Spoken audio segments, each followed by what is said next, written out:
What are the key differences between physical, mental, and social enrichment, and how do they contribute to an animal's well-being? Answer.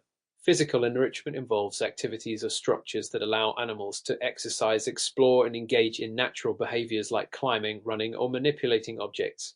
Examples include puzzle toys, climbing structures, and exercise areas. These activities contribute to physical health, reduce obesity, and improve overall vitality. Mental enrichment stimulates cognitive functions, challenging animals to solve problems or learn new skills. Puzzle feeders, training exercises, and interactive toys fall under this category. Mental stimulation is critical to prevent boredom and cognitive decline, especially in intelligent species. Social enrichment provides companionship and interaction with other animals, which is essential for social species. Group living arrangements or pairing animals together can improve emotional well-being and reduce stress. Lack of social interaction can lead to anxiety, depression, or aggression. For optimal well-being, a combination of these enrichment types is recommended as they support various aspects of physical, emotional, and cognitive health. Effective programs must be tailored to the animal's species, age, and health status. What are the primary signs that an animal may be stressed or bored, and what steps should be taken to address these issues? Answer.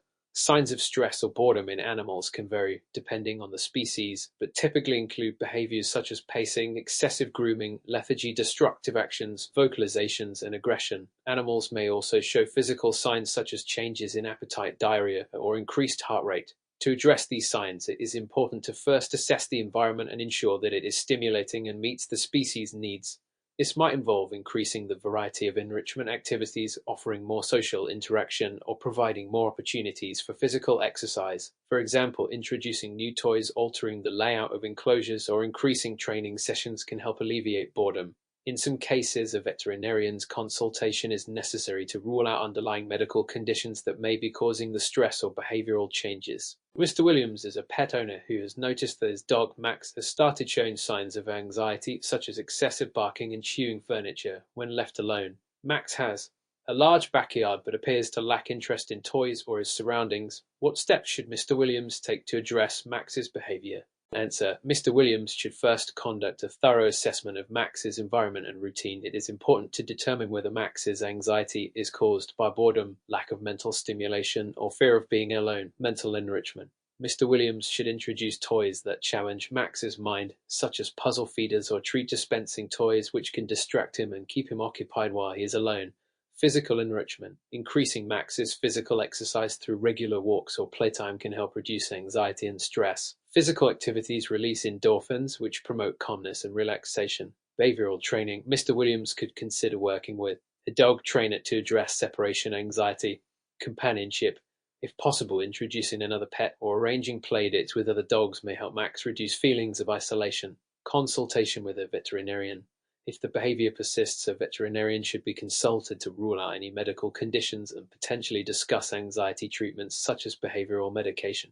Why is it important to provide species-specific enrichment programs, and how can you design one for an animal in a zoo setting? Answer. Species-specific enrichment programs are essential because each animal species has unique physical, social, and mental needs based on its natural environment, instincts, and behaviors. Providing enrichment that aligns with these needs ensures that animals can express natural behaviors, reducing stress, boredom, and abnormal behaviors that may arise from captivity. To design an enrichment program for a zoo animal, you would need to consider species' natural habitat. The program should mimic the animal's wild environment as closely as possible. For example, a primate would benefit from climbing structures and puzzles that mimic foraging, while big cats need space for territorial marking and running. Animals' diet and feeding habits. You should incorporate feeding-related enrichment, such as hiding food in various locations or using food puzzles, which engage the animal in natural foraging behavior. Social structure. For social species, it is essential to consider appropriate social groupings. For solitary species, providing sufficient space and privacy is crucial. The program should be dynamic, regularly updated based on observations, and involve variety to prevent habituation. What are some ethical considerations when creating enrichment programs for animals in captivity, and how can we ensure these programs are humane? Answer. Ethical considerations in enrichment programs involve ensuring that animals' physical and psychological needs are met while respecting their well-being. Some of the key concerns include Avoiding overstimulation. Enrichment activities should not overwhelm the animal or cause excessive stress. For instance, too much social interaction for solitary species can lead to aggression. Species-specific needs. It is vital that enrichment programs align with the natural behaviors and instincts of each species. A failure to do so can result in behavioral problems or stress. Non-interference with natural instincts. Enrichment should encourage natural behaviors without disrupting the animal's need for rest, security, and autonomy. To ensure humane enrichment, regular assessments should be conducted and adjustments should be made based on the animal's behavior, health, and responses to activities. How can effective communication with pet owners contribute to better animal care outcomes? Answer: effective communication with pet owners is vital to ensuring that animals receive the proper care, attention, and enrichment they need. Clear communication helps owners understand the needs of their pets and empowers them to provide a stimulating and supportive environment. Key elements of effective communication include education, informing pet owners about species-specific needs, potential health issues, and enrichment activities that are beneficial for their animals. Feedback, listening to and addressing concerns or complaints from pet owners regarding their animal's behavior or care. Providing clear instructions, offering actionable steps for pet care, such as how to introduce new toys or how to adjust routines for optimal care. When pet owners are well informed, they are more likely to implement effective enrichment strategies contributing to the pet's well-being. What are the main factors that can impact the design of an enrichment program for animals in a shelter environment? Answer: designing enrichment programs in a shelter setting involves considering the unique challenges of temporary housing and a diverse population of animals. The main factors to consider include space limitations. Shelter environments may have limited space, so enrichment activities should be designed to fit the available area without overcrowding. For example, enrichment may involve small puzzle toys, but larger animals may require larger spaces to engage in physical activities, animal behavior, and history. Animals coming from different backgrounds may have varying levels of socialization or trauma. The enrichment program must be adaptable, offering low-stress activities for more anxious animals. Resource availability. Shelters often have limited resources for providing enrichment. Therefore, low-cost and easily accessible enrichment methods, e.g., cardboard boxes, simple toys, or training exercises should be prioritized. Time constraints. Shelter staff often work under time constraints, so enrichment should be practical to implement within a short time frame while still being effective. What steps should you take to address a client's concerns about the behavior of their pet, such as destructive chewing or inappropriate urination? Answer: addressing a client's concerns requires a methodical approach that involves initial assessment, conducting an in-depth discussion with the client to understand the pet's history, environment, and any potential triggers for the behavior. Behavior analysis, observing the animal's behavior, including potential stressors, lack of enrichment, or medical conditions, providing solutions, offering behavior modification strategies such as crate training, providing appropriate chew toys, or setting a consistent routine. Educational support, educating the client on how to effectively address the issue, ensuring they understand the importance of consistency and patience in training. Referral to professionals. In cases where the issue persists, referring the client to a professional behaviorist or veterinarian to rule out underlying medical conditions. By addressing the root causes of the behavior, the solution will be more effective and tailored to the specific animal. Why is confidentiality important in an animal care setting, and what measures should be taken to ensure client confidentiality? Answer: confidentiality in an animal care setting is crucial to maintain trust between the service provider and the client, ensuring that sensitive information about the client and their pet is not disclosed without consent. Breaches of confidentiality can lead to legal ramifications and damage to the professional relationship. To ensure confidentiality, data protection, personal information about the client and their pet should be stored securely either through encrypted digital records or locked physical files. Limited access. Only authorized personnel should have access to confidential information. Training staff. Staff should be trained on the importance of confidentiality and the protocols for handling sensitive information. Professional guidelines, such as those outlined by organizations like the Veterinary Practitioners Board, set the standards for maintaining client confidentiality. How can a shelter ensure the mental well-being of animals in its care while maintaining operational efficiency? Answer: ensuring mental well-being while maintaining operational efficiency requires a balanced approach. Structured daily routines. Consistent routines provide animals with a sense of security and predictability. This includes feeding, exercise, and enrichment sessions at regular times, efficient use of resources. Shelters can maximize mental enrichment by using low-cost, easy-to-make toys, e.g., homemade puzzle feeders, cardboard boxes, while avoiding overcomplicating the process.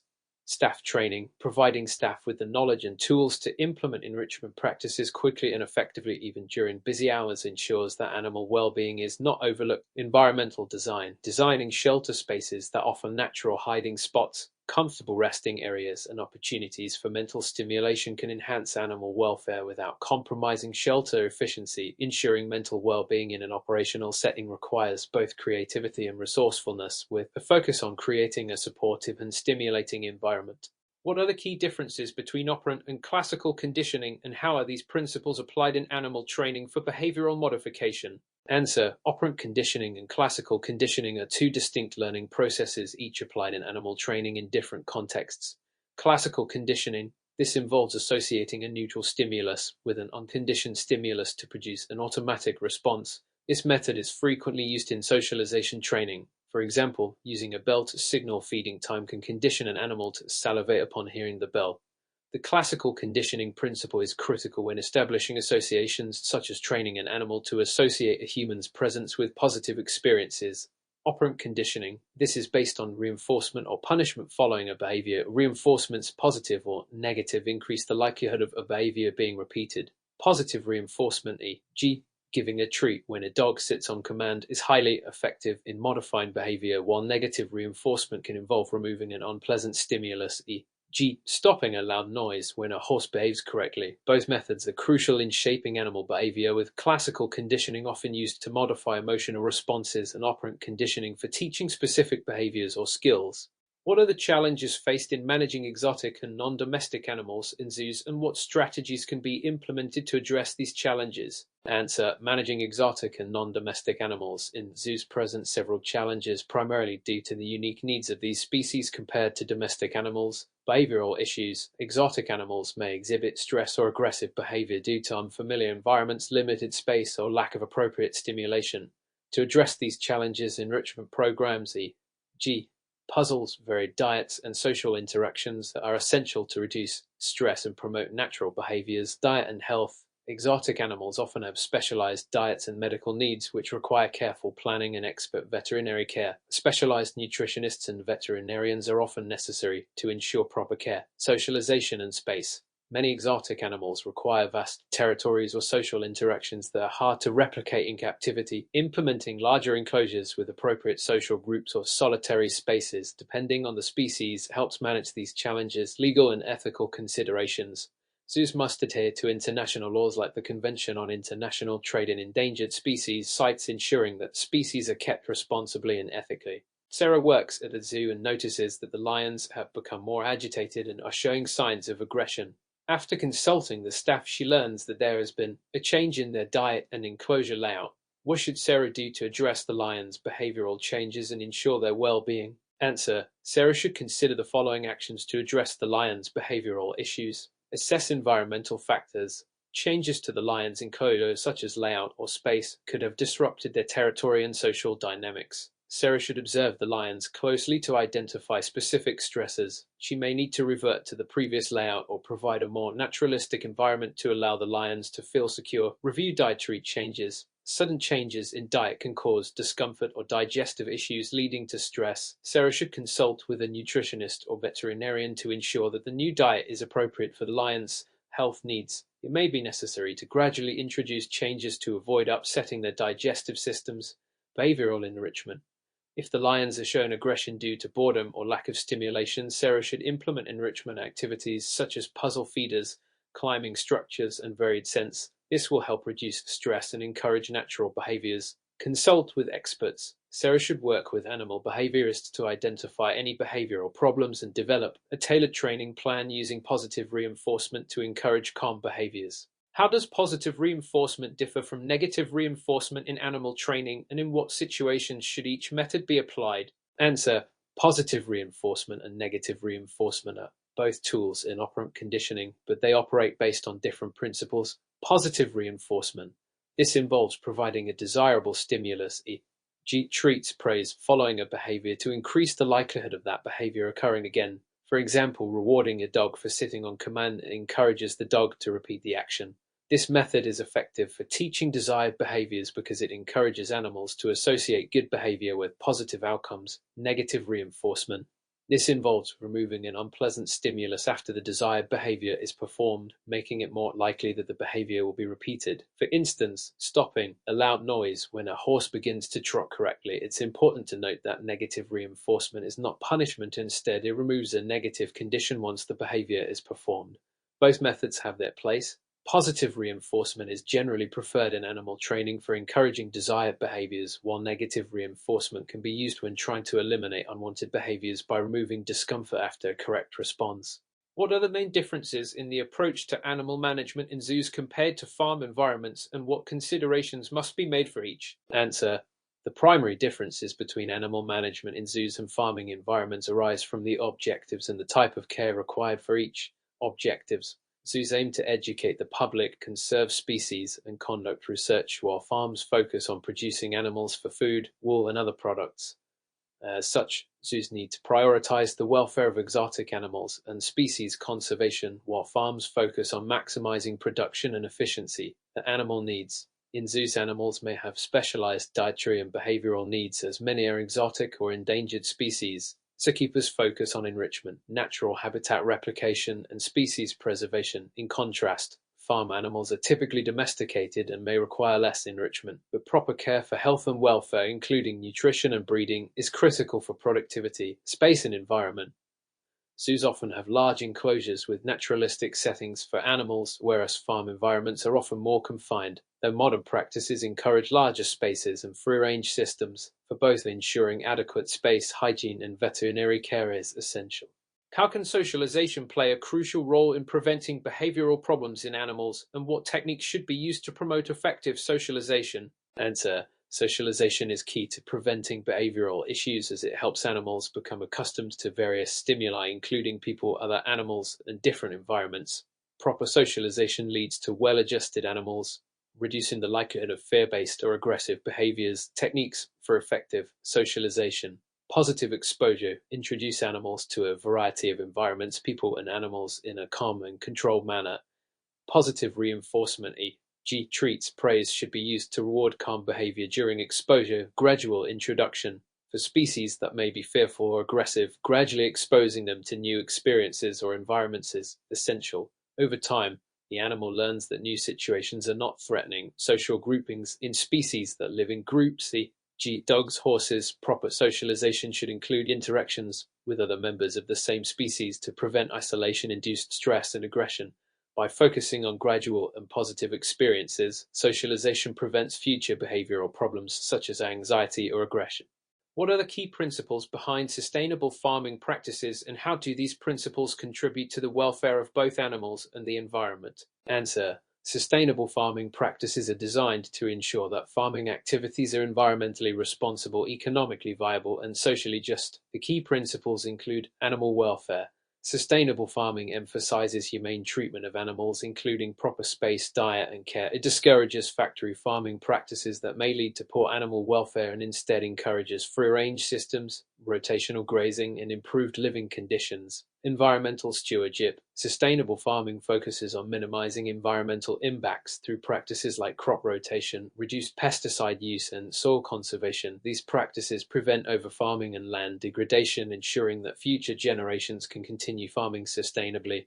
Biodiversity. Incorporating biodiversity into farming practices, such as maintaining natural habitats for wildlife and using a variety of crops and livestock breeds, supports ecological balance and resilience. Resource efficiency. Sustainable farming seeks to optimize the use of resources like water, feed, and energy, reducing waste and improving overall farm efficiency. In what ways can the use of negative reinforcement in animal training be problematic, and what alternative strategies could be used to encourage compliance in animals? Answer: negative reinforcement, while effective in some cases, can be problematic if overused or applied incorrectly. The main issue lies in the potential for the animal to experience stress or confusion. If the removal of an unpleasant stimulus is not consistent or clear, the animal may fail to learn the desired behavior. Alternative strategies include positive reinforcement.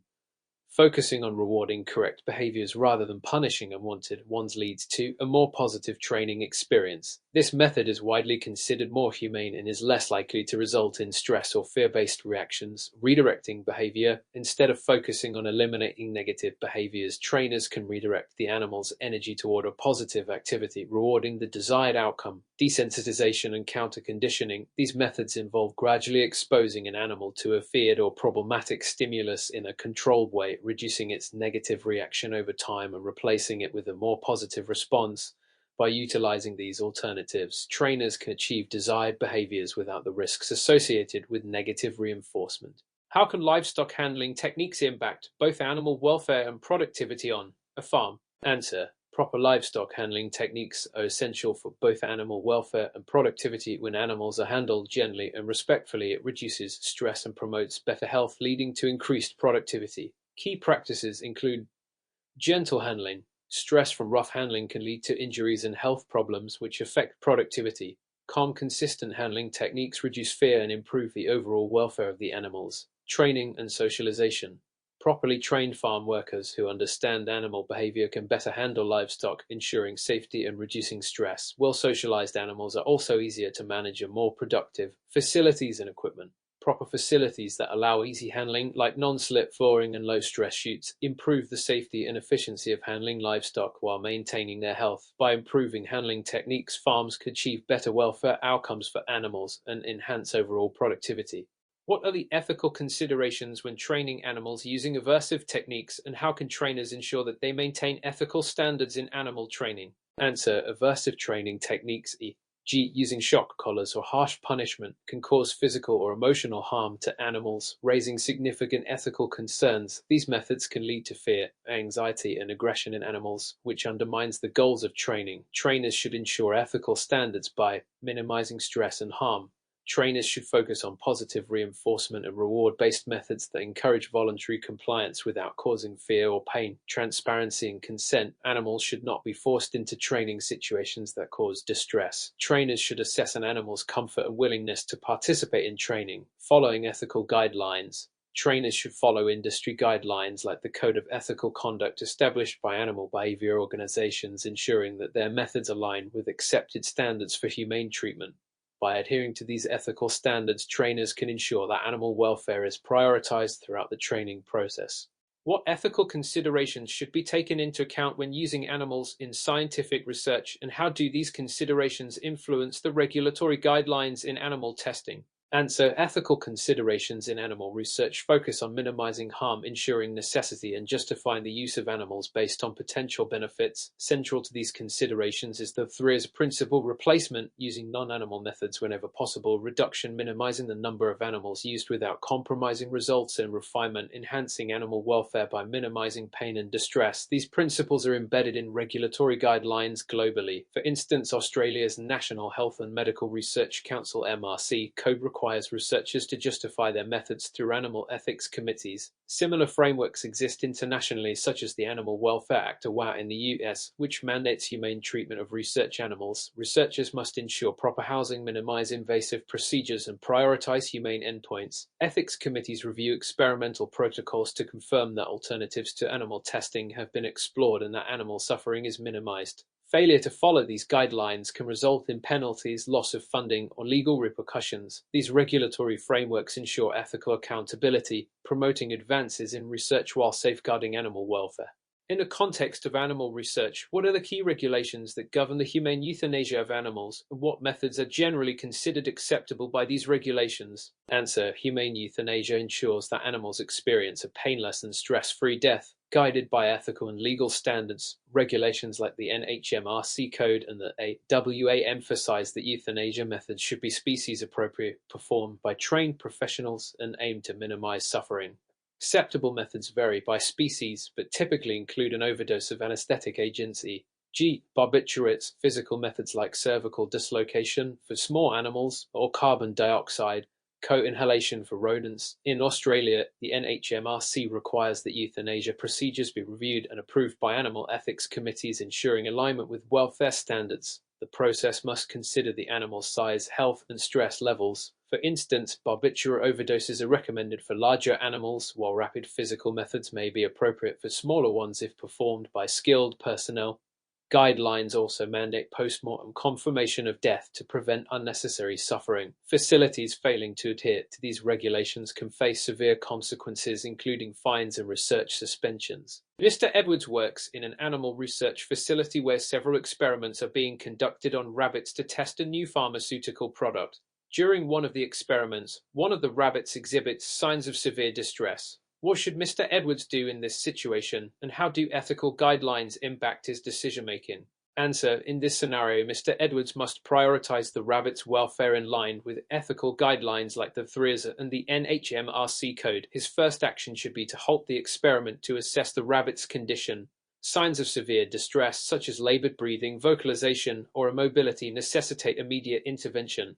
The ethical response involves consulting the protocol's humane endpoints, which outline conditions requiring euthanasia or cessation of the experiment.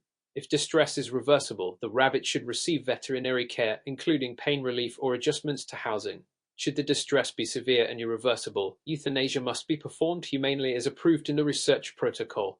Documentation of the incident is essential, including notifying the Animal Ethics Committee. This ensures transparency in review of procedures to prevent recurrence. Adhering to ethical guidelines demonstrates respect for animal welfare and aligns with legal obligations. Ethical lapses, such as ignoring distress, could lead to severe penalties, including withdrawal of research licenses.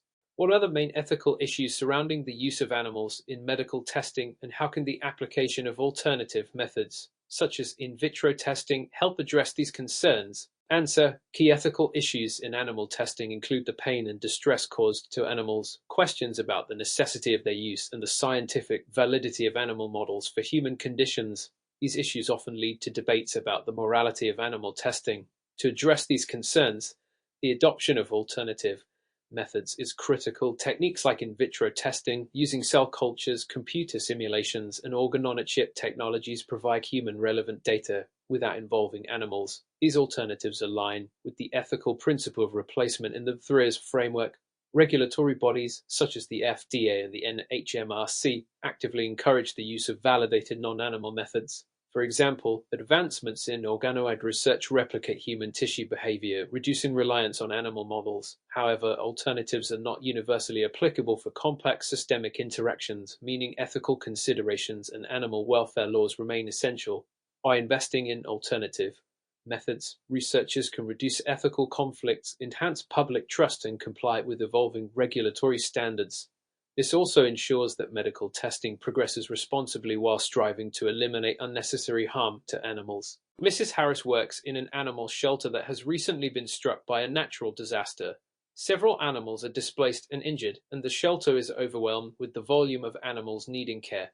What are the first steps Mrs. Harris should take in responding to this emergency, and what contingency planning measures should have been in place beforehand? Answer: Mrs. Harris must prioritize safety and establish immediate control of the situation. Initial steps include assessing risks, e.g., structural damage, fires, securing human and animal safety, and identifying critical needs, such as medical care for injured animals. Emergency shelters should be established for displaced animals, with resources like food, water, and bedding readily available. Contingency planning is vital for disaster readiness. Plans should include staff training on emergency protocols, evacuation routes, and partnerships with nearby shelters or rescue organizations. Maintaining emergency kits with essentials, medical supplies, portable kennels ensures preparedness. Facilities should also have clear communication plans to coordinate with local authorities and seek community assistance. Ethical guidelines, such as those in the NHMRC code, emphasize minimizing stress and injury to animals during crises. Long-term recovery includes providing veterinary care and behavioral support for traumatized animals. Proactive planning and adherence to guidelines ensure that shelters can manage disasters effectively, reducing harm to both animals and staff. What steps should researchers take to comply with regulations when designing an animal study, and how does adherence to these steps support ethical research practices? Answer: when designing an animal study, researchers must follow a series of regulatory and ethical steps to ensure compliance. First, the study must align with the principles of the THRIS: replacement, reduction, and refinement. Researchers are required to explore alternatives to animal use, such as in vitro methods or computational modeling, and justify the necessity of using animals. Next, researchers must submit a detailed protocol to an animal ethics committee for approval. This protocol should include the study's objectives, the species and number of animals required, and measures to minimize pain and distress. Researchers must also specify humane endpoints, housing conditions, and methods for handling, monitoring, and euthanasia. Adherence to regulations like the NHMRC code in Australia ensures that animal welfare is prioritized. These frameworks mandate that personnel involved in the study receive proper training to perform procedures humanely and competently. Regular monitoring by ethics committees ensures ongoing compliance throughout the study. Regulatory compliance also protects institutions from legal and reputational risks, fostering accountability in animal research. Dr. Thompson is conducting a study on the behavioral impacts of a new veterinary drug using a group of dogs. After several weeks, one of the dogs begins showing unexpected aggression and lethargy. What immediate steps should Dr. Thompson take, and how do ethical and regulatory guidelines inform his actions? Answer: Dr. Thompson must act promptly to address the welfare of the affected dog. The first step is to stop the drug administration for this dog and conduct a veterinary assessment to identify the cause of the symptoms. Ethical guidelines, including the NHMRC code, require immediate intervention to prevent further harm. The dog's condition should be documented and the incident reported to the AC overseeing the study. The committee may review and suggest protocol amendments, such as altering dosages or increasing monitoring frequency. If the aggression and lethargy are severe or irreversible, humane euthanasia may need to be considered as outlined in the study's humane endpoints. Additionally, the study design should be reassessed to determine whether similar effects could occur in other subjects. Regulatory guidelines mandate minimizing risk and ensuring that the benefits of the research justify any potential harm. By taking these steps, Dr. Thompson demonstrates ethical accountability and compliance, ensuring that animal welfare remains central to the research process. How can stress in animals during emergencies be recognized and managed, and what role does pre-crisis training play in mitigating its effects? Answer: stress in animals during emergencies can manifest through behavioral and physiological changes. Signs include pacing, excessive vocalization, aggression, withdrawal, rapid breathing, and changes in eating or drinking habits. Recognizing these indicators is crucial for timely intervention. Management strategies involve providing safe, quiet spaces for animals, ensuring consistent access to food and water, and minimizing exposure to loud noises and chaotic environments. Handling techniques should be gentle and patient to avoid exacerbating stress. In cases of severe stress, veterinary care may be required, including the use of anxiolytics. Pre-crisis training is essential in mitigating stress. Staff should be trained to recognize stress behaviors, handle animals appropriately, and implement emergency protocols effectively. Regular drills can help familiarize staff and animals with evacuation procedures. Facilities should also maintain emergency kits containing items like calming pheromones and portable carriers. Guidelines from organizations like the World Organization for Animal Health (OIE) emphasize preparedness and humane treatment during crises. Proactive measures ensure that stress is minimized, safeguarding animal welfare and improving outcomes during emergencies. What alternatives to animal testing are most commonly used in scientific research, and how do these methods address both ethical and scientific concerns? Answer: alternatives to animal testing include in vitro methods, computational modeling, and advanced imaging techniques. In vitro methods, such as cell cultures, allow researchers to study biological processes in a controlled environment without using live animals. Computational modeling simulates biological systems and drug interactions, offering predictive insights. Advanced imaging methods like organ-on-a-chip replicate the functions of human organs on a microscale, providing human-relevant data. These alternatives address ethical concerns by adhering to the principle of replacement in the THRIS. They reduce the reliance on animal models, decreasing the potential for pain and suffering. Scientifically, these methods offer higher relevance to human biology, improving the accuracy of research findings. For example, organoids can mimic complex interactions within human tissues, surpassing traditional animal models in specificity. Regulatory bodies, including the European Union Reference Laboratory for Alternatives to Animal Testing (EULECVAM), advocate for the development and validation of such methods. By integrating alternatives into research, scientists can advance ethically responsible practices while achieving robust scientific outcomes. MS Vega manages an animal care facility in a region prone to floods. During a recent flood, the facility's lower levels were inundated, displacing animals and damaging supplies. What steps should MS Vega have taken in advance to prepare for such an emergency, and what immediate actions should she now take? Answer: Preparation for floods involves comprehensive contingency planning. MS Vega should have conducted a risk assessment to identify vulnerable areas and stockpiled emergency supplies like food, water, medications, and portable cages in higher, secure locations. Establishing evacuation plans, including transportation and temporary shelters, is critical. Regular staff training and drills ensure readiness. Collaborations with local authorities and rescue organizations strengthen response capabilities. Now MS Vega must focus on immediate safety and recovery. Displaced animals should be relocated to safe areas and assessed for injuries or stress. Veterinary care should be prioritized for those needing immediate attention. Damaged supplies must be documented and replenished promptly. Post-crisis review: the incident should identify gaps in the contingency plan, informing updates to prevent similar disruptions in the future. Adhering to ethical guidelines, such as those outlined by the OA, ensures humane treatment of animals throughout the crisis. Proper planning and response not only safeguard animal welfare but also support the facility's operational resilience.